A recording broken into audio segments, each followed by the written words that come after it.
What is up, everybody? Welcome back to the second episode ever of whatever this is. We are still working on a name. Let's go with Ballcap today for specifically this episode. Today, folks, we're going to be looking at 12 MLB players, and let's face it, guys, most of them stars who are not going to be returning to their respective 2022 ball club. These guys can be in different uniforms come this season. So we got a lot of interesting names, a lot of stuff to talk about and break down. I'm your host, Nicholas Playlog. I'm your host, Adam Peddle, and welcome. We also got Jimmy over here from Ballcap Sports. Welcome in, Jimmy. Shout out, Jimmy. What's up, dude? I'm your co-host, Jim Riley. What's going on? Let's do this, boys. Let's do it, guys. Let's get right into it. So I'm going to start off right here, and Yankee fans, you're not going to like this one at all. I mean, it's not Aaron Judge, so at least it's not that, but I got to start off here with Anthony Rizzo. I think this guy is not going to be returning back to the Yankees this year. There's already been some speculation from The Athletic coming out with a report saying that Anthony Rizzo is going to decline his $16 million contract. And look, for the Yankees too, look, Anthony Rizzo is a big part of that offense, like other than Aaron Judge. Like, they would love to have him back. They would try to do anything to get him back, but is it really in New York's best interest to get back a 33-year-old veteran who's going to try and get paid for the final time in his career? This is probably it for him. I don't think they're going to do that. I think they're going to try and get a little bit younger on the free agent market and with their own prospects coming up. So I think they're going to let Anthony Rizzo walk. There's no reason to keep, like, pounding in the old, like, $20 million plus a year average annual value for guys that are aging. So Anthony Rizzo, he's probably going to walk, and I personally think he's got a good spot on the Giants. I think he's got a good spot over there. A little prediction coming in there. Yeah, a little prediction. I like. I honestly, the way I look at it is New York Yankees offseason. It's Aaron Judge, baby, and like that's priority one, and like all of the priorities fall after that. So Anthony Rizzo is like a very like number 2 option for their thoughts, Jimmy. I'm with you. I agree 100%. I think that that worked out last year for them because they didn't have to lock into a long-term thing. And Anthony Rizzo just earned himself a 3 to 4 year contract, and I don't think that fits with the New York Yankees. They could go and look at somebody like Jose Abreu, who's a little bit older. Totally. So they could get into a short-term contract, 1 or 2 years with Abreu, or they could go with a player that's a little bit younger, like Josh Bell. So even if they lose Rizzo, it's not the end of the world, but I think I'm with you on Rizzo heading out. I agree. Yeah, I like Josh Bell a lot, actually, in the Yankees uniform. That's spoiler, a little later. We might talk about him. No kidding. Second player on this list, guys, still in the AL East. Let's keep it there. Boston fans, you're not going to like this one. Xander Bogaerts, he is right on out of there, guys. My opinion, this guy sees the writing on the wall, you know, like Boston right now. I don't know if they're headed in the right direction here, folks. And I don't even know if Xander Bogaerts is necessarily Boston's number 1 priority. Rafael Devers, he is en route to getting the fattest of paydays, and like that is a guy that they just absolutely need to keep around. He is the foundation in the core of that team, and as much as they love Xander Bogaerts, do they really want to pay him like $30 million a year with Rafael Devers coming up? I'm not so sure, and especially after literally last offseason, you went out and signed one of the biggest shortstops in Trevor Story. So I don't see this happening for Bogaerts and Boston anymore. I think Bogaerts, he wants to go to a winning franchise. He won a World Series back in the day. He wants to do it again. I think they got to prioritize Devers. I'm going to agree with you on that. Plus, $20 million average annual value. It takes not a genius to see that shortstops are getting paid way more for what he's putting up. So it's a clear no-brainer. He's gone. What do you think, Jimmy? I think that there's a very good. I would say there's a 40% chance that he's back. I think it leads. Okay. I think it leads. It's a little pushback. Okay. Well, I'll say this. The Red Sox did, like you said, they went out, they signed his replacement last year in Trevor Story. And they've got Kike Hernandez. They've got Christian Arroyo, 2 players that can go to second and give you some good baseball at that spot. So I think that there's a very real chance for everything you outlined. The money, the focus on Devers, even though they're messing that. I mean, it's almost the proof is in the proverbial pudding that you are seeing how they have continued to mess up Devers. They've done it with Bogaerts. They're running out of time with Bogaerts. They still have time with Rafael Devers, but you're seeing how they they're $100 million short on Devers, and they're short on Bogaerts. What is to lead a Red Sox fan to have any hope that they can get the deal done? Maybe there's a lightning strike, and they find a way. They wake up one morning and they're like, "Oh my God, we have to bring this player back. We have to bring both of these players back, or we are doomed. So let's go get them." They'll have the money. The Red Sox have the money, so they should do it. The question is, will they? And that's why I lean this more towards him leaving. Yeah, I agree with a lot of that logic, dude. And honestly, like, kind of questioning, like, after you were talking about that, questioning a little bit of the Red Sox management there. So, I mean, a little bit of maybe later podcast coming down the line there if they screw this one up too. Oh yeah, yes, definitely. Anybody that hasn't yet, make sure to subscribe to both of us. Hit the alerts for both of us, because I have a feeling we'll be talking about that. And if you want to be around for that, you got to hit that sub, you got to hit that alert, turn all that on. All right, I'm going to stay in the American League East with my first one, and I'm going to stay with the Boston Red Sox, but this one actually makes sense. This one, this player they need to let walk, and it's J.D. Martinez. J.D. Martinez is getting up there in age. The power dropped off this year. He's still a doubles machine, but that's the next thing to go. All right, you saw the power drop this year. You can see the doubles drop next year. It is the right thing to do. Bogaerts would be wrong. J.D. Martinez, in my opinion, would be the right thing to do to let him go. Plus, now they've got a situation where you got Cassis and you've got Dahlbeck. And one of them needs to play first, one of them needs to DH. I don't buy Bobby Dahlbeck playing third base or anything like that. I think they need to get a third baseman to play third base. Sorry, Bobby Dahlbeck's first baseman playing third base. Yeah. They need a third baseman playing third base. So I would say that letting J.D. Martinez walks opens up a spot to where maybe Bobby Dahlbeck would do better if he could just go into the dugout after his at-bat, watch the film, do all of that, and then come back up again, because it ain't working when he goes out into the field. So maybe that would actually work for him. So I'm going to go J.D. Martinez walking away from Boston. That's honestly a great point, too. Like, I never even thought about the Bobby Dahlbeck implications of it. Like, I was just kind of thinking more on the lines of, like, he's getting up there in age. Like, if you really do want to go out and get Devers, and especially if you are trying to make a play for Bogaerts, like, getting back J.D. Martinez as well, that just does not seem reasonable to me. No. But you're so right. Like, maybe even getting rid of him will help the other players that you have around you. You know, like that. That's not an angle that I thought of. So, like, honestly, like good one. I like that one, Jimmy. All right, I got another one for you guys. Now, this guy, you know, he got absolutely paid last year, and it's Carlos Correa. I don't think he's going to return back to Minnesota Twins. He had his whole career in Houston. He was an absolute winner. Then he goes over to Minnesota, and he's a loser. They had a sub-500 record. He doesn't want that. He doesn't want that. This guy wants to get paid even more, which is crazy to say, boys, because he literally has an option for 2 more years with $35 million a year. I don't know how much more he plans on getting paid, but it's clear he wants to get paid, and he wants to be on a winning team. Now, there's some winning teams that have an opportunity for him, and one team in particular is the LA Dodgers. Trey Turner might be leaving. I don't know if you boys have that for your guys. He might be leaving. They might need a replacement. Carlos Correa, I don't know if his strategy is I'm going to go play a bunch of short-term deals with a high amount of money with some player opt-outs. Maybe I paid a little bit more. He had a good season this year, so we'll see what he can get offered, but LA Dodgers might not be a bad place if they forget about the cheating. Right. I mean, I'm kind of like, I think this is the first one to me where I'm like, I'm not so sure about this. I could see him sticking around for that $35 million. I'm not sure, like, because you're right. It's like, how much more is he actually going to get paid? And like, I was always so skeptical. I was like, why did he sign that goddamn thing in the first place? You know, like, why did he actually do that if he's going to opt out after 1 year? Literally did it to do that. Put up a decent year. Not an incredible year by any like a good year. A good year for sure for Carlos Correa. But no, he's just trying to get paid even more. And who knows? I don't think it's going to be with Minnesota, guys. His market never materialized during the offseason. He was getting offers from Detroit. He's getting offers from Houston. But it was not the $300 million variety.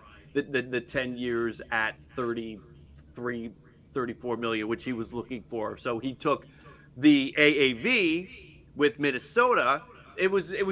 I mean, looking back, it was a genius move because let's say he got hurt this year, because that's happened. Half of his career, he has spent significant time on the IL in a season. So a very genius move, because if he only played half the year, his market wouldn't be there. He could opt in for that second player option and go and try to get it back. So that wasn't a bad call by Correa to do that. So this kind of all sort of boiled in. If he was going to play the full year and not get hurt, and he was going to put up a good season, he was going to opt out and try to get that magic that he didn't have last year, where it was the 10 years, $300 million. That's what he wants. But here's my question to you then, to both of you guys. You got Trey Turner on the free agency right now. You also got Xander Bogaerts, who we're talking about right now. Yeah. You know, is the market going to be better for, as you're putting it, an injury-riddled Carlos Correa? No, it's absolutely not. Like, who knows, right? I mean, hey, Carlos is still 28 years old. He's got lots of length left. Definitely a little bit better in terms of teams who are looking to lock up like a franchise cornerstone shortstop, right? Over Xander Bogaerts. No disrespect to Xander Bogaerts, but got a little bit younger on the age there. So who knows? I mean, there's a lot of teams that need it. I got LA here, Philadelphia Phillies in the World Series right now. They could need a shortstop for sure. And who knows? Those Angels, they got to win now with that short-term Ohtani contract, so they might go make a move as well. The situation is, how do you build a robust market when you don't have New York and LA? Because I don't think that he could have ever a chance to go to the Dodgers because of the 2017 cheating scandal, because there are still players from that team in that clubhouse. Let alone, forget the fans that are going to be thrown off. Why, if you're the Dodgers, would you go the Carlos Correa route if, like you were just saying, all of those shortstops are still available, or you could make a trade? Maybe there is a end game blockbuster trade between the Dodgers and the Blue Jays, and Bo Bichette goes to LA, and the Toronto Blue Jays get, I don't know, Tony Gonsolin and a top prospect. Holy crap. So I'm just, why would you, if you were the Dodgers, potentially upset your clubhouse, definitely upset your fan base with Carlos Correa, when there's a ton of other options that There's are a lot of there. options available, I think so. So then, how do you build your market if you're Carlos Correa? That's the fascinating element, because he can't go to the Yankees, and by association, I don't think he can go to the Mets. I think you rule out the Dodgers, and I think you rule out the Angels. Again, the Angels by association, they share the market with the Dodgers, so there's too much negativity around Carlos Correa for, I think, franchises in either of those markets to touch.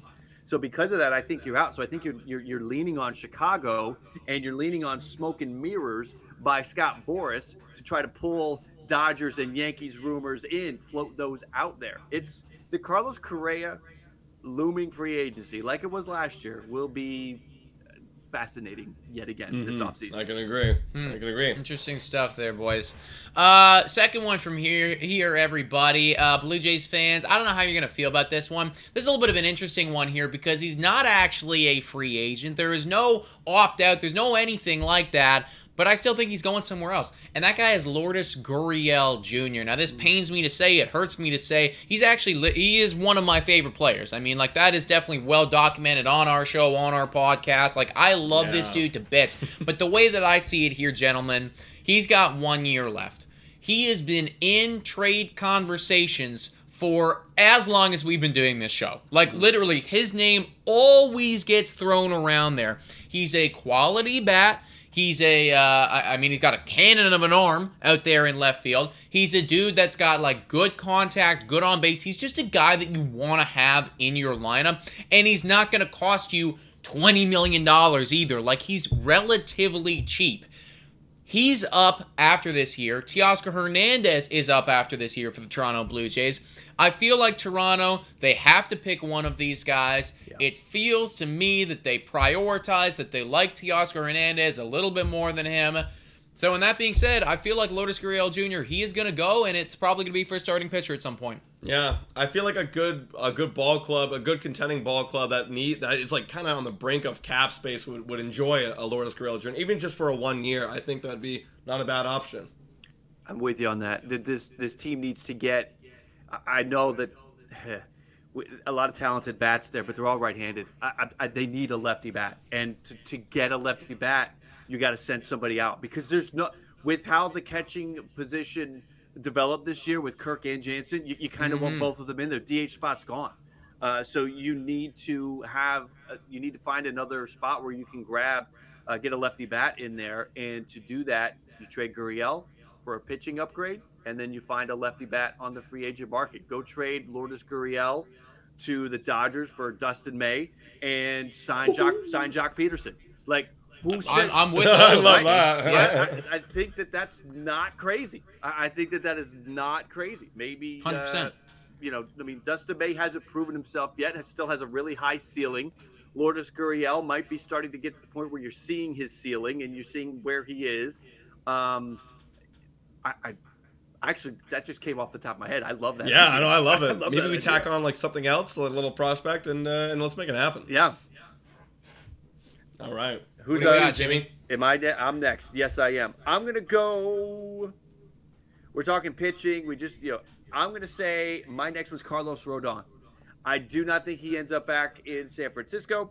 I believe that the Giants will look for pitching sort of how they did last year in a bargain fashion. Not that they're going to be shopping in the bargain bin, but they're going to be looking for good pitching at a reasonable price. That's what Carlos Rodon really was last year. Carlos Rodon was the short-term deal. It was a high dollar amount, but it wasn't for a long term. I think they'll be looking to strike lightning there. There's my second lightning strike reference. Can we build in this one? But I think they'll be looking to do that again with another pitcher. And now Rodon is the third best pitcher on the market. Last year he was like the 8th or 9th because of the injury history, the injury worries. So he's going to get paid big time. He's going to get a 4 or 5 year deal. I don't think San Francisco wants to go there.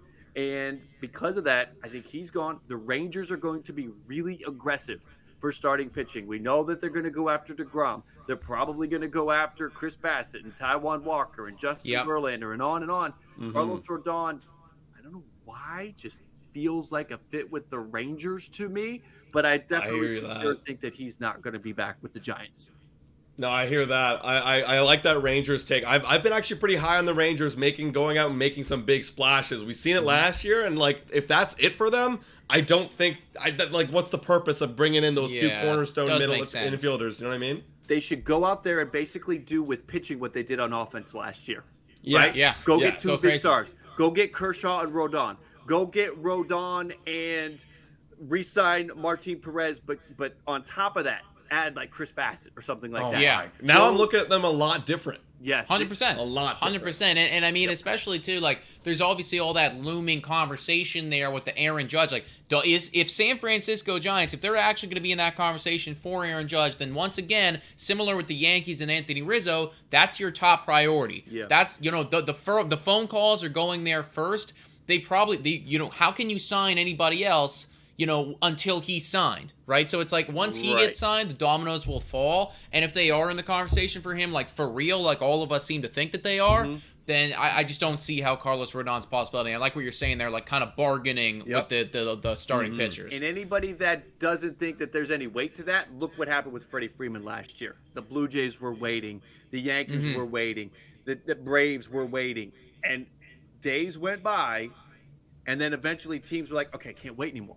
But there was a waiting period to see if we were going to be the team that got Freddie Freeman. And then once you saw the flurry of moves. Yankees went Rizzo, Blue Jays went Chapman, Braves went Matt Olson. You saw all those moves. Once the I can't wait anymore period passed, you saw those moves. You'll see it with Judge, definitely. Yeah, guaranteed. 100%. All right, I got another move right here. This one's coming out of the NL East. This one's a bit hot because when I looked it up online, there was a lot of talks of this man, Edwin Diaz, potentially returning back to the Mets. Look, he's a fan favorite there. We all saw him coming out of the bullpen. He had his music going. Absolutely loved it. Everyone loves him there. And why wouldn't you? 1.31 ERA. This guy's an absolute, as a laser of an arm. But here's the thing. He is by far one of the best bullpen guys that we have seen on the free agency market in quite some time. Yeah. And guess who needs bullpen? everybody. Yep. Yeah. Everybody needs bullpen. Any competitive ball club needs bullpen arms. And the Mets, they have a bit of a cap issue. Cap, I say that in quotations. They are way Well, over here's the thing, luxury. though. I mean, like, I don't know if they're ever going to have a cap issue with who the Mets But here's the are. thing. They're way over the luxury tax. They're just so far over it. And I guarantee that the bidding price on Edwin Diaz is going to keep going up. Everyone's going to be increasing the price over and over and over. It's going to get to a point where it makes no sense for the Mets to go, okay, I can't be spending $25 million on average to get Edwin Diaz back. Even though they probably could, it's going to be a lot. So I don't think he's going to be a Met next year, boys. Yeah, I mean, like, we're going to see the Mets definitely get pushed to their limit here for sure. I still think it is possible, just knowing who they are as an organization and who owns them. But, I mean, you're talking about, somebody like the Texas Rangers here who are just willing to throw around dollars and cents. If they're actually looking for a guy to lock it down in the ninth for sure, why don't you just throw $25 million at Edwin Diaz? Why don't you do that? And are the Mets willing to then pay that off as well, considering how much other money is getting spent, and considering they also have Jacob deGrom? Like, well, what's going to happen there? Are we going to pay him $30, $35, $40 million a year? Probably, right? And so if you're in that conversation, can you also afford Edwin Diaz? We're really going to see how much money the Mets are totally willing to spend this offseason. They could be looking at something like 60 to 65 million between Diaz and deGrom. 100%. By 100%. And you know which what? is insanity. I think they're going to do it. I think that Diaz will be back. They can't keep doing this, Jimmy. They can't. This is so I will agree to disagree. So here's my feeling on the Diaz thing. It's all, I mean, the thought process is logic. What you've got there, it's straight. But this is Steve Cohen. He's going to go against all of the logic. And he's going to look at the situation and say, if we lose Diaz, who in the hell do we put in the closer role in this? They have nobody. There are other teams that might, let's think about the Yankees. I think the Yankees will be in the market for a closer, but they won't have the same drastic desire that the Mets have, because they could just throw Clay Holmes in there, or they could try Jonathan Loáisiga. Like, they have options. The Mets don't. Some of the Mets options are leaving, like Adam Ottavino is going out. So I think because of that, a lack of options to fill in, the Mets will feel that sense of urgency. And I think from a player perspective, I think Diaz likes being there. I actually think he does. Likes Guaranteed. it. Now, that doesn't always mean you're going to stay there, but it helps, because if you were on the other side of the coin and he didn't like being there, then he's definitely gone. So it's a feather in your cap that Diaz, I think he likes it there. They have the extreme desire, and I almost think they will take the money. They will let somebody like, and this is the blasphemy. I don't have him on my list, but if it comes down to it, if they have to make a decision between Brandon Nimmo and Edwin Diaz, I think they're stuck. Diaz, and I think Nimmo walk. Nimmo, 7 years a pro, 2 times he's played a full season. So you've got to make the decision, and I think if they're like, okay, if we go up to that 25 for Diaz, that means Nimmo's gone. Okay, fine. That means Nimmo's gone. They got to keep Diaz and deGrom. I think those are 1A, 1B priorities for the Mets this offseason. I agree with you, dude. I mean, like, I see what Adam is saying and, like, the argument where you're coming from. I actually think that, like, the Mets are playing with fake money. Everybody else is playing like we're playing like the actual game, and like they're just playing with like Monopoly money. It doesn't matter. In that regard, I mean, it does seem very logical. I just would not be shocked to see him go to. Oh, I'd love for him to come here, bro. Come here. Come on over to the Toronto Blue Jays, baby. We will take you. Here's the other thing. The other closers are probably going to wait for Diaz to sign to set the market, because that will set the market really high for Kenley Jansen and David Roberts. David Roberts is probably going to be looking for a 1-year deal. So he's going to look to max out, and the best he can do is if Edwin Diaz gets $28 million, then David Roberts can say, well, then I'm good for 20 for 1. You're going to give me 20 for 1. So these other closers, Jansen and Kimbrel, will be waiting to see what Diaz goes for. So because of that, if you are one of those other teams like the Rangers that might be looking for a closer, or just anybody that's looking for a closer, half the league will be. If you're in on Diaz and it starts to get too pricey, You can fall back and say, well, we'll turn our focus to Robertson or Jansen or God help us Kimbrel. But there should be other options, because I do think if these other closers are smart, Diaz will go first to set the market for them. Totally. Yeah, totally. Agreed. Speaking of setting the market, my third guy here, I think he's going to do that. We're looking at Wilson Contreras, Chicago Cub forever.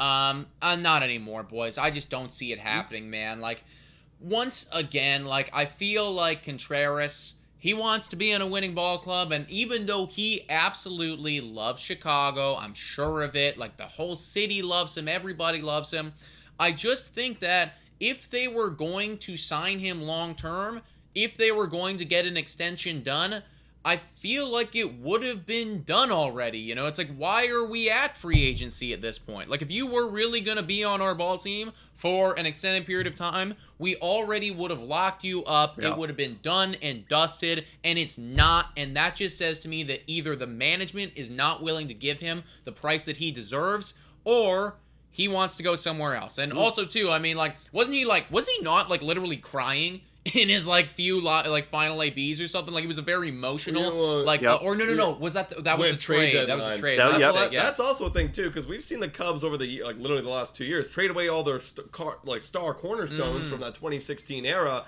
and they traded them away. They did the right thing, but they didn't. And that's what makes me wonder. They didn't trade away Wilson. Just throwing it out there in the universe, like, could that be a reason for them to then go, okay, we're not going to trade you because we actually love you and we love what you bring to the city of Chicago. We love what you bring to our fan base, and we want to kind of build a new team around you as a catcher. I absolutely like what you're saying, and I think that narrative would have made sense right up until right now, because that narrative would have made sense had the extension come. Had we seen that extension happen and been like, okay, we're trading Chris Bryant, we're trading Anthony Rizzo, and then bam, Wilson Contreras, 5 years, 6 years, you're on the squad forever. But now that he's at free agency, it's like, you let him go. You know, you let him go.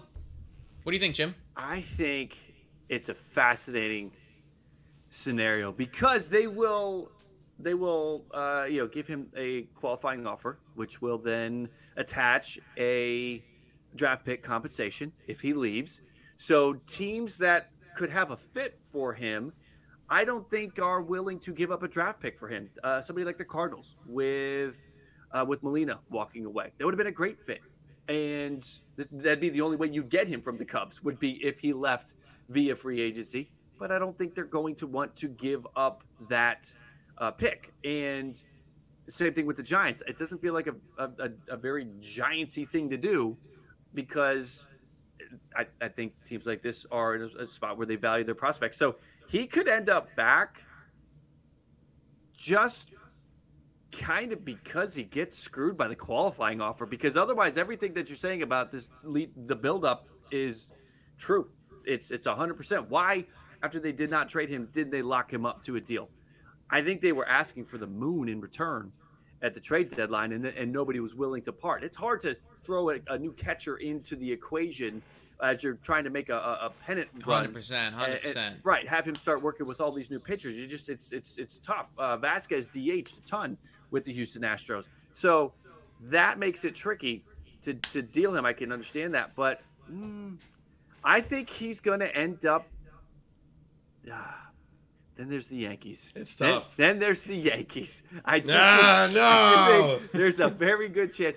I'm going to say it's 50-50. I think there's a good chance that he ends up back, kind of screwed by the qualifying offer, or the Yankees just say F it. Maybe the Yankees struck out on Judge. Rizzo's gone, and they're like, we got to do it. We got to give up the pick. It doesn't matter. We have to go get a bat. Fair enough. Yeah, I mean, I think the only way that, like, the reason that we differ there is, like, I truly believe, like, a team is willing to give up a pick for Contreras because he's that good, because he's that guy at catcher. But you're right, there is the potential that screws him over. What I think the problem is the teams, and I may be forgetting somebody while we're talking here, but the teams that make the most sense, that have the cleanest fit, right? Mm-hmm. The least roadblocks to him getting the maximum playing time, therefore maximizing the dollar that you're spending on him. Those teams, to me, don't fit the profile of the teams that would be as willing to willy-nilly just give up a pick for a player. But then again, there's the Yankees, and I think the Yankees could have the need. It's going to be interesting to watch that one. All right, I'm up next. I've got my next one is Kenley Jansen. I think and this is an easy one. This probably doesn't come as a shock. They traded for Rizzo Iglesias. Iglesias was lights out after he got to Atlanta. Kenley Jansen, there's already talk that he wouldn't rule out a return to LA. Can't you just see it? It's sitting there. It's waiting for Kenley to go back to the Dodgers after the whole Craig Kimbrel debacle. And he's, Kimbrel's a free agent, so they have a need for a closer. Kenley was just there. Atlanta no longer has a need for the closer. It makes sense that Kenley Jansen is bye-bye in Atlanta, and I think the Dodgers are a prime landing spot. Honestly, no pushback from me at all. That makes a lot of sense. Like, you got it. Totally. Agreed. I agree with that, man. I agree with that. All right, let's do a final round here. Yep. My last guy, and this kind of all ties together. My first guy was Anthony Rizzo. My last guy is Josh Bell. I don't think he's going to be a Padre this year. I think the plan was you're a rental. And if I'm Josh Bell, I'm 30 years old now. Man, this guy's had a really great career. Mm-hmm. Really great career of an OPS of 810 in the time he's been in the major leagues.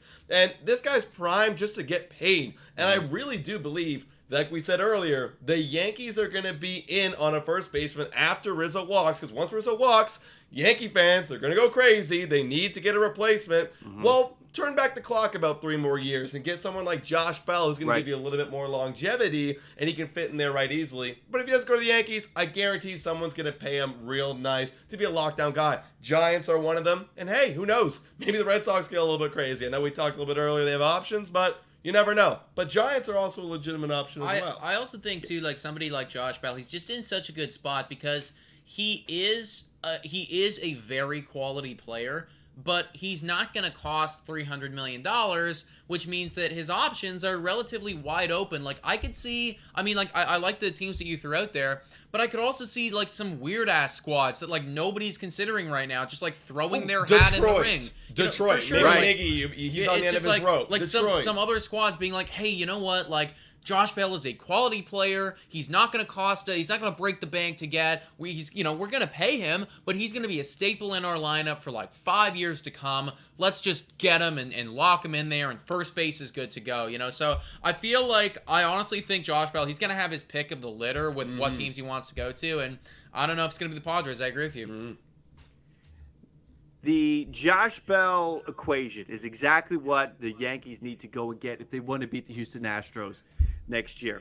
When we're looking at swing and miss rate, it is 66th percentile. So he's above the league average. The strikeout rate is 84th percentile. So it is getting close to among the elites. His walk rate, 93rd percentile. Mm-hmm. When you go up against the Astros, you have to be able to grind out at bats, get the pitch counts up, draw walks, foul pitches off, all of that. And Josh Bell does that. So Josh Bell is a great fit for the New York Yankees. Josh Bell will hit for average. Anthony Rizzo will give you power, but you know what? Be nice to have somebody on in front of Aaron Judge when Aaron Judge hits a home run or Giancarlo Stanton hits a home run. I think Bell has a good chance to get on base. So I like Bell, and there's a lot of teams that could use a first baseman this offseason. So Josh Bell, I'm with you on that. I think the Padres will probably make a go at bringing him back, but there's going to be a lot of teams that could use him. Yeah, totally. And also to finish off that thought with the Yankees, switch hitter. Yep. Switch hitter. Yeah. Yankee Stadium, he'll be a lefty. Yep. He'll be great.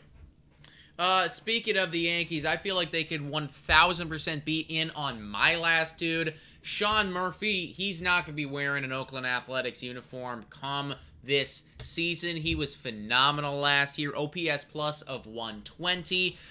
This was a name who was getting thrown around a lot come trade deadline. Nothing actually materialized. Mm-hmm. I don't think that the Oakland Athletics are in a position right now where they want to start paying arbitration years, which is what's going to happen with Sean Murphy. ARB 1 coming up. 3 years of control, which is beautiful for any team that does want to go out and acquire this guy. I just feel like it's the perfect concoction right now for Oakland Athletics to maximize their return and another squad who is catching needy, such as the Yankees, to go out and get a guy and lock him in for 3+ years who is going to be very solid and give you what you need to do. Be that, 5-6 hitter in your lineup.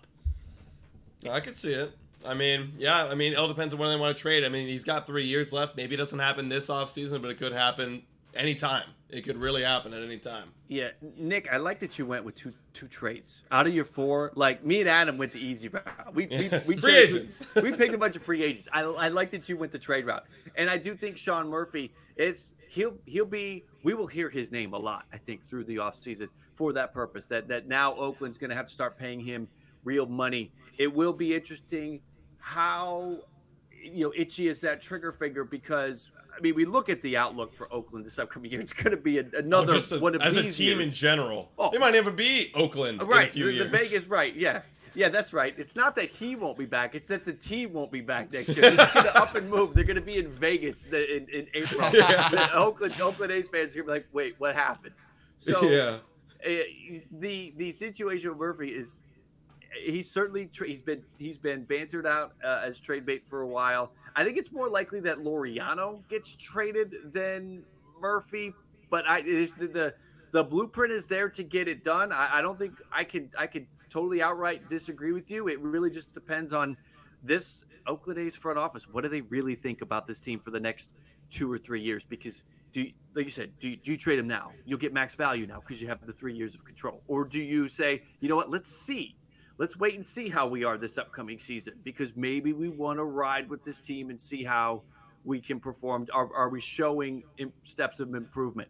So it's really he's going to be one of the big names that we'll hear about all off season, I think. Agreed. Who's your last dude, bro? My last dude, as I've outlined, is not a trade candidate, but he is somebody who's on a mutual option. So I guess there's some intrigue. There's something there. Chris Bassit has a $19 million mutual option that I think the Mets would probably be okay with. But if you're Chris Bassit, you got to get out of that thing. Chris Bassit is going to be in a spot where this would be, based on his age, his last chance to lock in a 3-year deal at a high.